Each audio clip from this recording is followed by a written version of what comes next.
This is Manderz of Faequines Bonsai, joining Dave from Dave Bonsai for his live-streamed Bonsai Expo.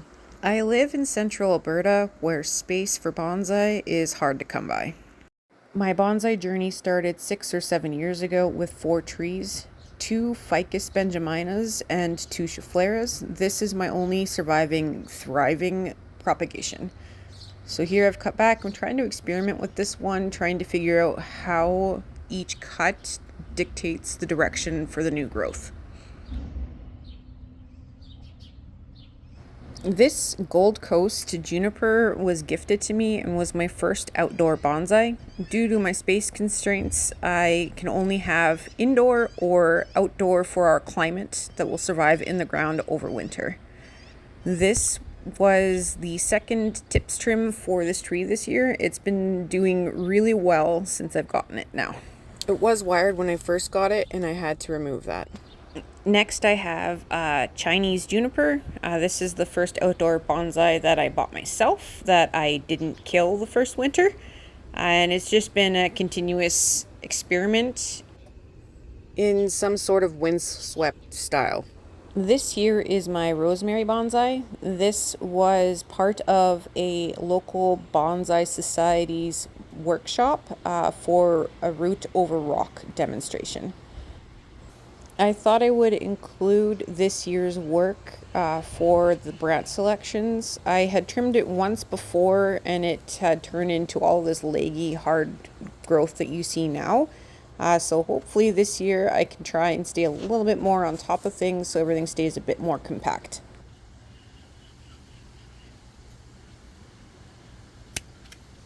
Sorry if this seems a bit redundant with everything else that's going on, but I just wanted to try and show myself looking for the active growth points before I made my cuts.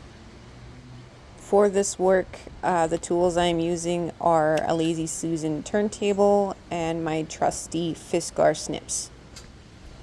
This work was filmed on June the 1st and today's voicing is done on July the 3rd. So it was a little over a month ago that this all had happened. So this doesn't dominate the rest of the video, I'll try and speed it up 3 times. As we watch this work, I'll try and summarize the rest of my bonsai journey. The first 5 or so years, it was all completely indoors. I really lived in a basement suite, and it all started with my husband buying a grow tent. About 3 or so years ago is when the more outdoor trees started coming into my life. I had relied on other people's spaces, trying to overwinter the trees, like my mom's vegetable garden and space out at my grandma's house. There was first perennial flowers and then azalea out of my grandma's house that had died, and replaced it with a Korean lilac. Here I have decided that what I did wasn't enough, and now I'm trying to reduce down to 2. The question is, which ones go and which ones stay?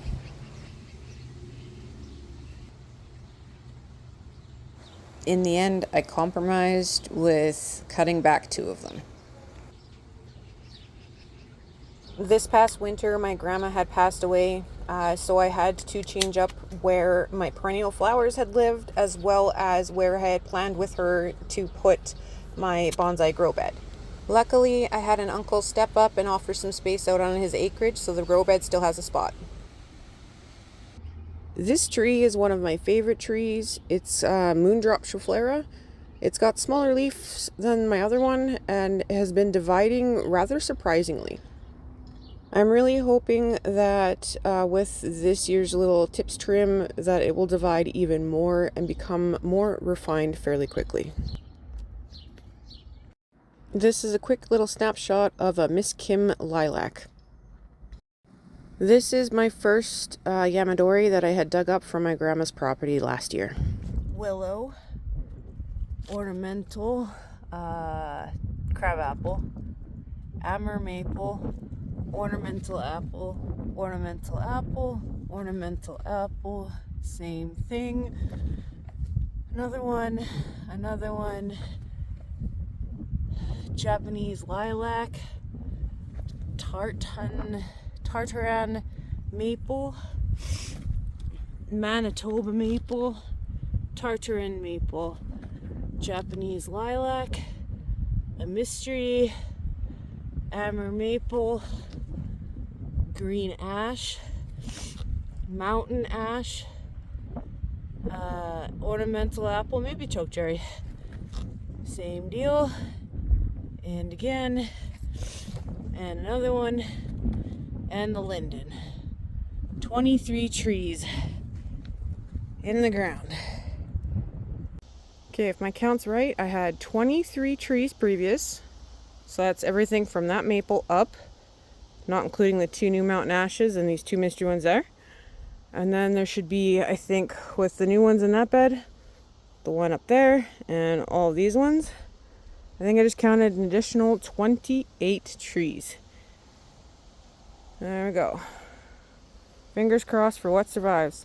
So previously was the grow beds I have out at my uncle's house. His property is northeast of the city, and this is out at my mom's house. She lives west of me in the same city.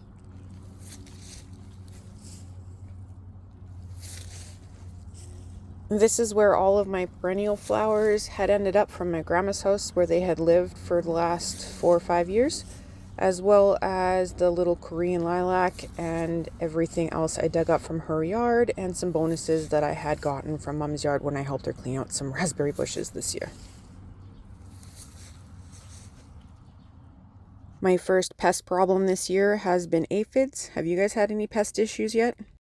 Here are some of my favorites. We got a Portulacaria afra that's been struggling this year, a regular jade, and my grandma Faequines. She had these for 3 years before I inherited them. Lastly, we have my forest, last year's birthday present to myself. That's all for this adventure. Hope to see you on the next one.